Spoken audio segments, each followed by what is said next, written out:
জাতীয় দিবস এবং মধ্য শরৎ উৎসব ঘিরে উৎসবমুখর সময় পার করছে চীন।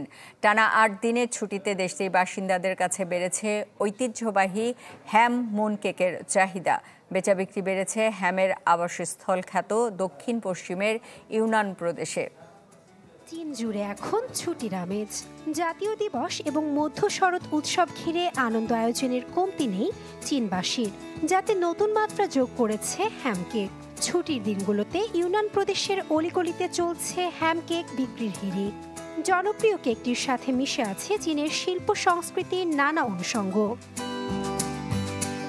হ্যামের আবাসস্থল খ্যাত ইউনান প্রদেশে ব্যাপক চাহিদা জুয়ানওয়ে হ্যামের।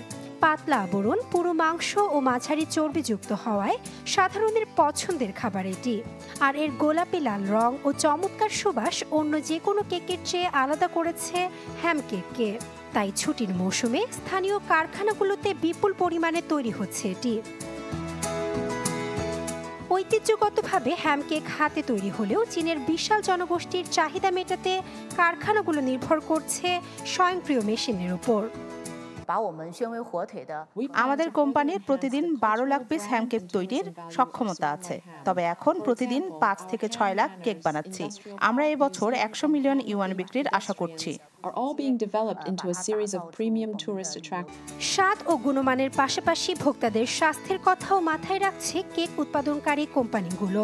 তেল, চিনি ও লবণের মতো ক্ষতিকারক উপাদান কম রেখে নতুন ধরনের কেক বাজার এনেছে হ্যাম ফুড কোম্পানি।